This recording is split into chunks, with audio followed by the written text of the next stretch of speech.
사랑의 하나님, 우리에게 새날을 허락하시고 새 호흡을 허락하셔서 주 앞에 예배할 수 있도록 인도해 주심을 감사드립니다.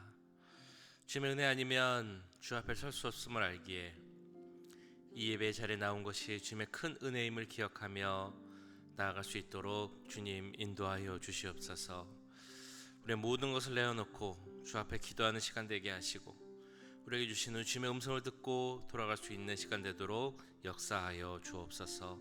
모든 것 감사드리며 우리를 구원하신 예수 그리스도의 이름으로 기도하옵나이다. 아멘.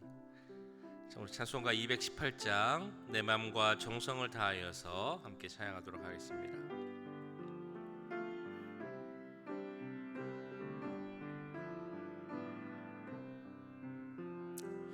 내 마음과 정성을 다하여서 주 너의 하나님을 사랑하라. 내 몸을 아끼고 사랑하듯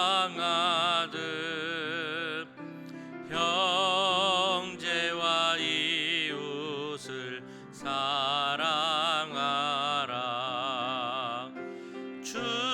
주께서 우리에게 명하시니 그 명령 따라서 살아가리. 널 미워해치는 원수라도 언제나 너 그럽게 사랑하라. 널 핍박하는 자 위에서도 신실한 마음으로 복을 빌라. 주께서 우리에게 명하시니 그 명령 따라서 살아가리. 나 항상 주님을 멀리하고 형제를 사랑하지 못하였다. 이러한 죄인을 사랑하사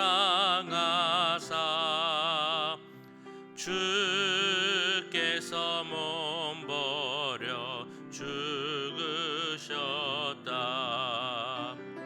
속죄의 큰 사랑 받은 이몸 내 생명 다 바쳐 충성하리.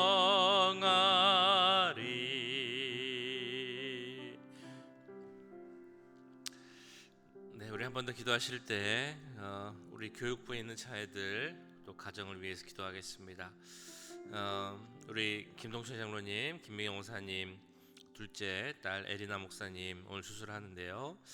수술하는 의사들, 모든 메디컬 스태프들 그 손과 함께 하셔서 실수 없이 수술 모든 과정 진행될 수 있도록 그동안 모든 어려움 다 해결될 수 있도록 또 우리 어린 자녀들 엄마가 수술하고 회복하는 그 모든 시간 가운데 하나님께서 함께 하시길 기도하도록 하겠습니다. 또 오늘 수요예배 드리는데요. 하나님 예배하러 나오는 모든 성도들이 간절히 주를 찾는 마음으로 나올 수 있게 하시고 마음과 정성을 다해 예배드릴 수 있는 시간 되게 해달라고 모든 기도 제목을 놓고 함께 기도하도록 하겠습니다. 사랑의 주님, 이 시간 기도합니다. 주님, 오늘 주 예배를 위해서 기도합니다. 주님 함께해 주시옵소서. 주 예배 가운데 함께 하셔서 주여 마음과 정성을 다하는 예배가 되게 하시고 은혜와 성령 충만함을 경험하는 시간 되도록 주님 역사해 주시옵소서. 주님, 오늘 에린 목사님 하나님이 수술을 합니다. 열시형 수술할 텐데 수술하는 과정에 수술을 집도하는 의사의 손을 주님께서 주장하여 주시고 실수가 없도록 문제 생기지 않도록 주님 역사해 주옵소서. 정말 회복도 빠르게 하시고 모든 어려운 문제가 다 일어나게 하시옵소서. 그 가정 우리 자녀들 지켜주셔서 하나님께서 돌봐 주시고 주님 보호하여 주옵소서.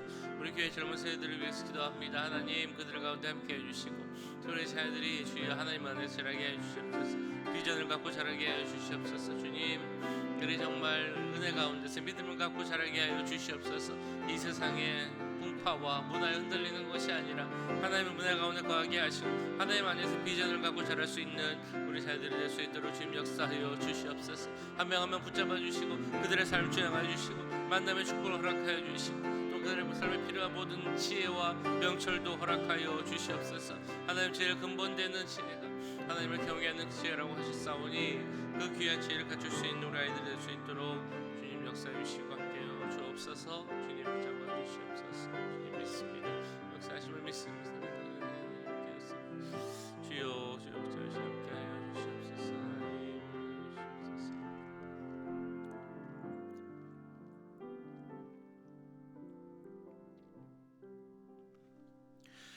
사랑의 주님, 이 시간 우리 교육부 속한 자녀들을 위해서 기도합니다.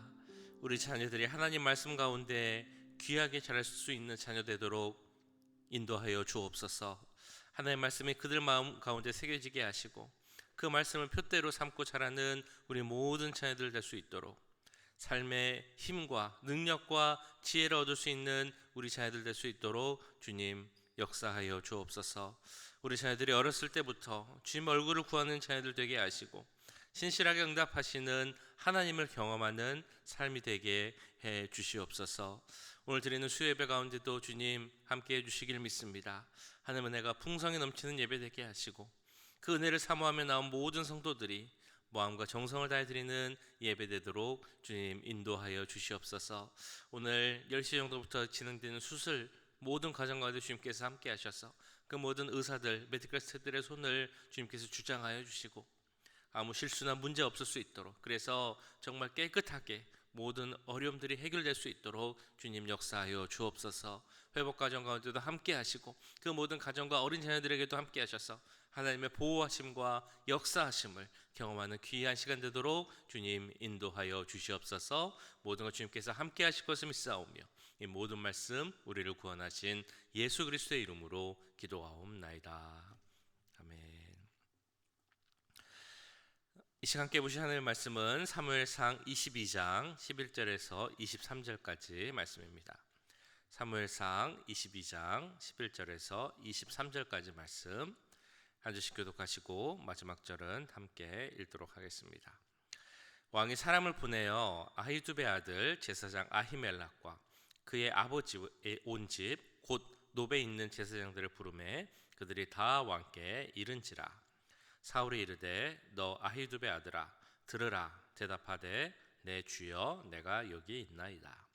사울이 그에게 이르되 내가 어찌하여 이새의 아들과 공모하여 나를 대적하여 그에게 떡과 칼을 주고 그를 위하여 하나님께 물어서 그에게 오늘이라도 매복하였다가 나를 치게 하려 하였느냐 하니 아히멜렉이 왕에게 대답하여 이르되 왕의 모든 신하 중에 다윗같이 충실한 자가 누구인지요. 그는 왕의 사위도 되고 왕의 호위 대장도 되고 왕실에서 존귀한 자가 아니니이까. 내가 그를 위하여 하나님께 물은 것이 오늘 처음이니이까 결단코 아니니이다.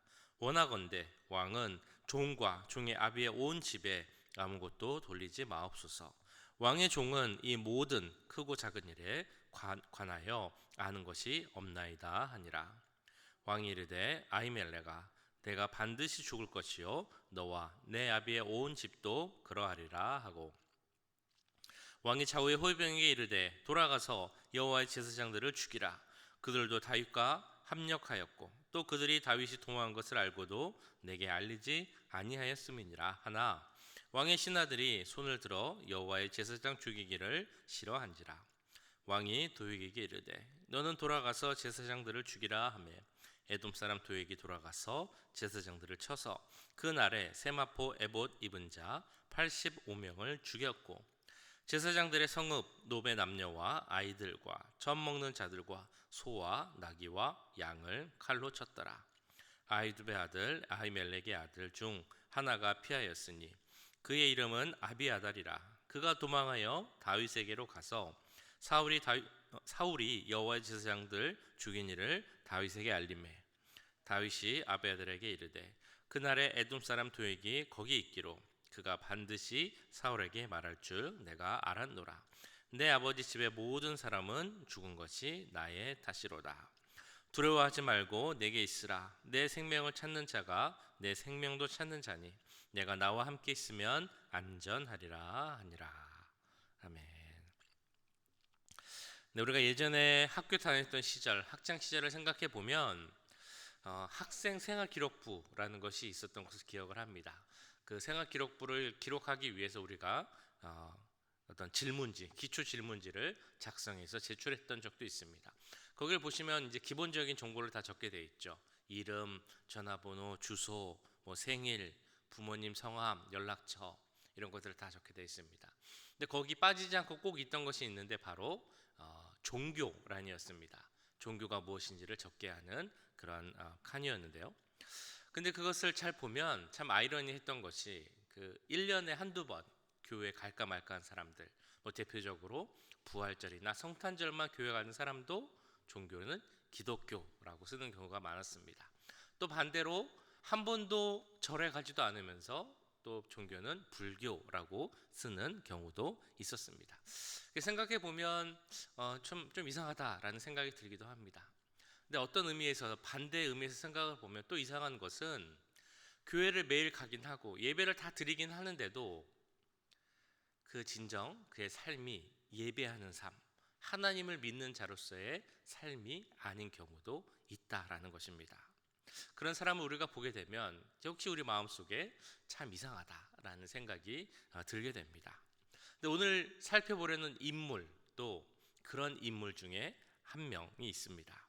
사무엘상 21장, 22장에 걸쳐서 나오는 에돔 사람 도액이라는 사람입니다.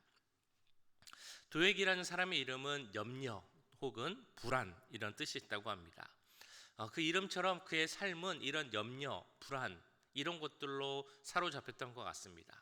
그래서 그런 것을 없애기 위한 삶의 모습이라고도 할 수 있을 텐데요. 사무엘상 21장 7절을 보시면 도액에 대해서 이렇게 설명하고 있습니다.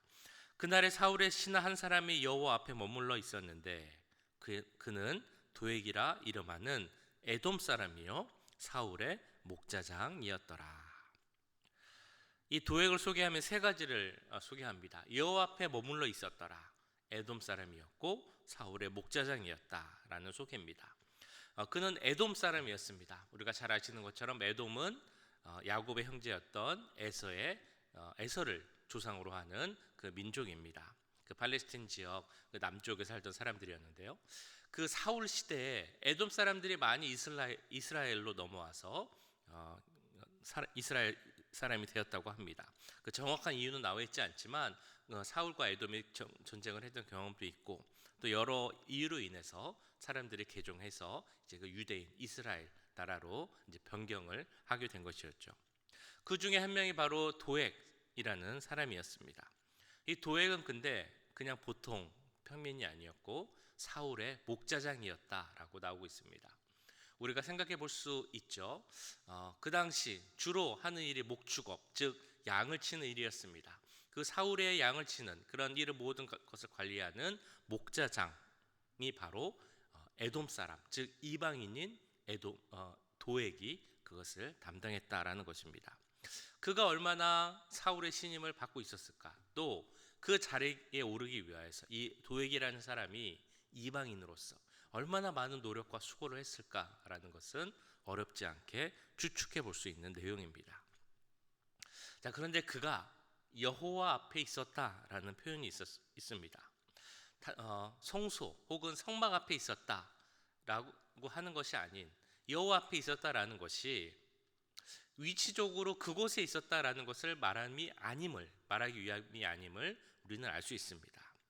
종교적인 목적을 갖고 그 앞에서 성소에서 어떤 신앙적 행위를 하기 위해서 그곳에 있었다라는 것을 말해주기 위한 선명이라고 볼 수 있습니다. 자, 그럼에도 불구하고 그가 정말 하나님에 대한 믿음이 있었는지, 그 믿음으로 하나님을 찾고 그 믿음으로 그에 맞는 삶을 살기 위한 사람이었는지에 대해서는 우리가 충분히 의심할 수 있습니다. 그 후의 삶의 모습, 오늘 본문에 나오는 모습을 보면 그렇지 않았다라고 이야기할 수 있는 것이죠. 그의 신앙은 한마디로 말하면 껍데기만 있는 껍데기 신앙이었다라고 이야기할 수 있는 것입니다. 어제 말씀해 보셨던 것처럼 도액은 다윗을 죽이기 위해 혈안이 되어 있는 사울에게 가서 놉 땅에서 자신이 보았던 일을 이렇게 이야기해 줍니다. 그때 에돔 사람 도액이 사울의 신하 중에 섰더니 대답하여 이르되 이새의 아들이 놉에 와서 아히두베의 아들 아히멜렉에게 이른 것을 내가 보았는데 아히멜렉이 그를 위하여 여호와께 묻고 그에게 음식도 주고 블레셋 사람 골리앗의 칼도 주더이다. 네, 이 말은 어찌 보면 사실을 전한 말처럼 보이지만 이 아히멜렉이 다윗에게 음식을 주었고 골리앗의 칼을 주었다, 이것을 강조하면서 그 다윗 반역자인 다윗을 아히멜렉이 공모했다라는 고발 차원의 보고라고 볼 수 있겠습니다. 이런 도액을 보고 우리가 잘 아는 칼빈, 종교개혁자 칼빈은 이 세상에서 최고로 악한 사람이다라고 이야기를 합니다. 그리고 다윗도 시편 52편에서 이 도액에 대해서 이렇게 말을 합니다. 포악한 자여, 내가 어찌하여 악한 계획을 스스로 자랑하는가? 내 혀가 심한 악을 꾀하여 날카로운 삭도같이 간사를 행하는도다. 내가 선보다 악을 사랑하여 의를 말함보다 거짓을 사랑하는도다. 간사한 혀에 너는 남을 해치는 모든 말을 좋아하는도다. 이렇게 이야기할 정도로 도액은 악한 행동을 했던 것입니다. 이런 도액의 행동, 다윗을 정말 싫어하고 적대감을 갖고 있는 사울의 마음을 더 자극하죠. 그래서 불난집에 부채질하는 정도가 아니라 기름을 붓게 됩니다. 사울은 그래서 사람을 보내 아히멜렉과 그 모든 가족을 나오라고 말합니다. 11절 말씀입니다. 왕이 사람을 보내어 아히두베 아들 제사장 아히멜렉과 그의 아버지 온 집 곧 노베에 있는 제사장들을 부르매 그들이 다 왕께 이른지라. 이렇게 불렀던 이유, 이미 그때부터 사울의 마음속에는 그 제사장들을 다 죽이고자 하는 마음이 있었던 것 같습니다. 그러나 그런 마음을 모르는 이 제사장 온 일가 85명이나 되는 제사장들이 다 사울 앞에 나옵니다. 그들을 대하면서 사울은 이렇게 물어보죠. 왜 나를 대적했느냐? 라고 하며 신문을 합니다. 13절, 사울이 그에게 이르되 내가 어찌하여 이새의 아들과 공모하여 나를 대적하여 그에게 떡과 칼을 주고 그를 위하여 하나님께 물어서 그에게 오늘이라도 매복하였다가 나를 치게 하려 하였느냐 하니. 이미 사울의 마음속에는 아히멜렉과 그 노베에 있는 제사장들이 다 대적이었습니다. 대적이라고 말하며 그들을 규정하며 이미 죽이고자 하는 마음이 있었던 것입니다. 물론 아히멜렉은 사울에 대해서 자신의 솔직한 모습을 이야기합니다. 대적하려는 것이 아니라 다윗이 이미 존귀한 자였기에 왕의 사위이기도 하고 또한 호위 대장이기도 하였기에 내가 그의 말을 들었을 뿐이다 라고 이야기를 합니다. 14절 15절 말씀인데요.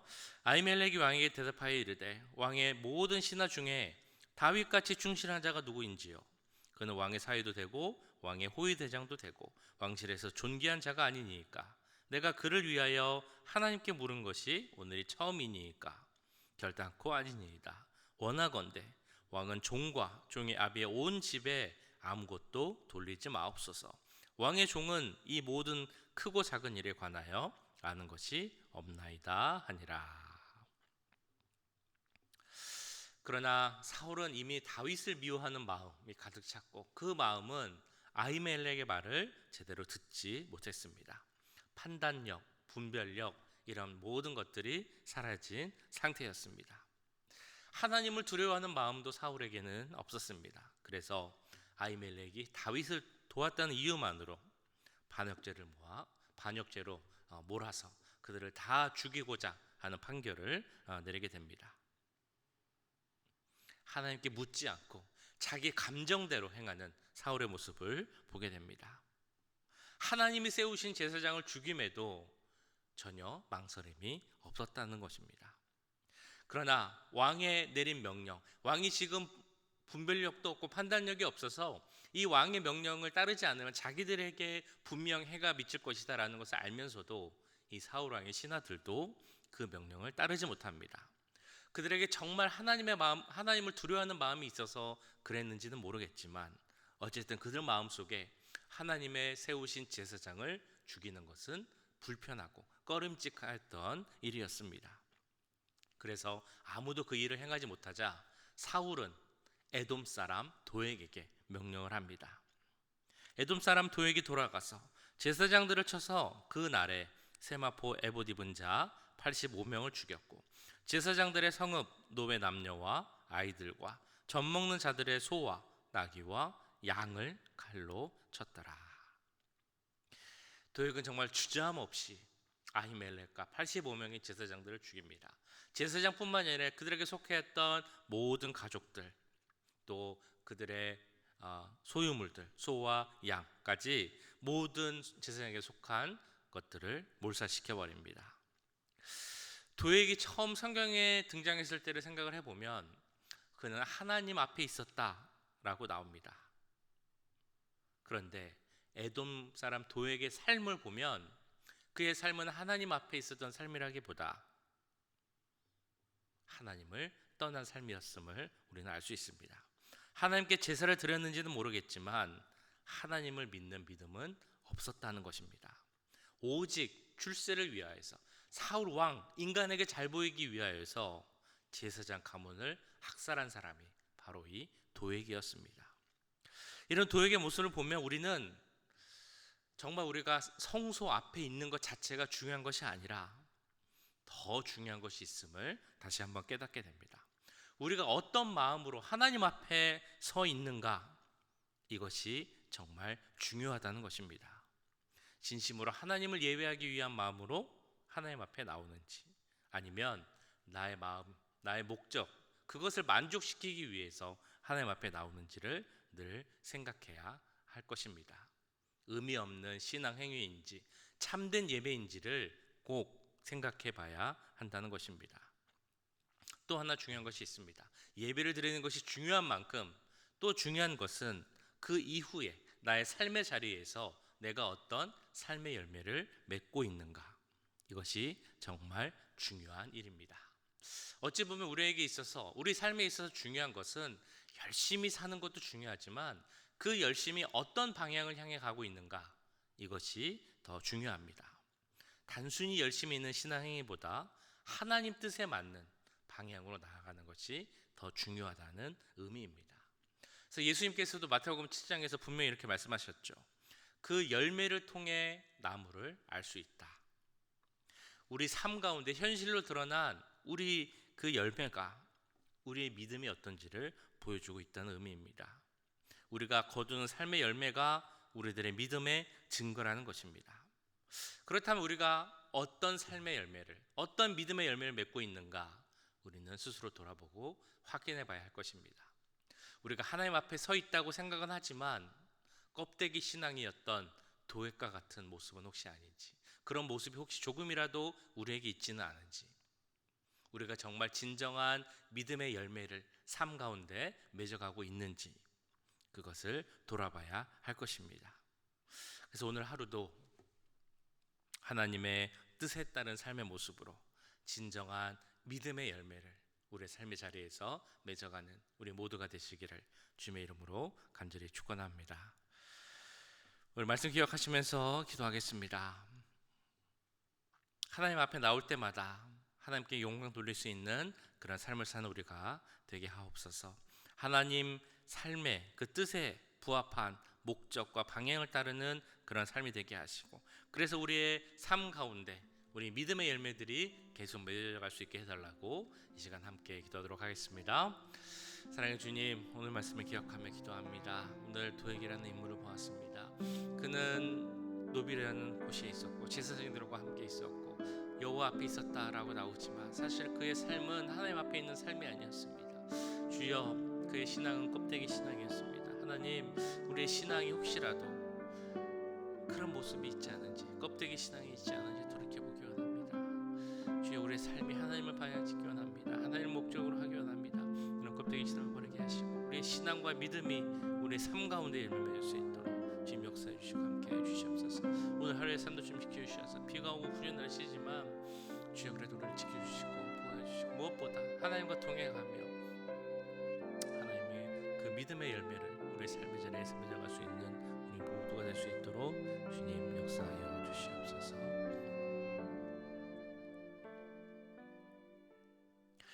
사랑의 주님, 우리 삶의 모든 순간 하나님 앞에 바로 섰는 우리가 되길 원합니다. 주님 앞에 예배할 때 순전한 마음으로 예배드리는 우리가 되게 하시고 주님께 아름다운 향기를 기도로 올려드리는 우리가 되게 하시며 우리에게 주시는 그 말씀을 사모하며 살아가는 우리가 될 수 있도록 인도하여 주옵소서. 하나님을 예배하는 이 자리뿐 아니라 우리 삶의 자리에서도 예배하는 우리 모두가 되길 원합니다. 우리의 삶의 방향과 목적이 하나님께 맞춰지게 하시고 그로 말미암아 우리 삶 가운데 믿음의 열매를 계속 맺어갈 수 있도록 주님 역사하여 주시옵소서.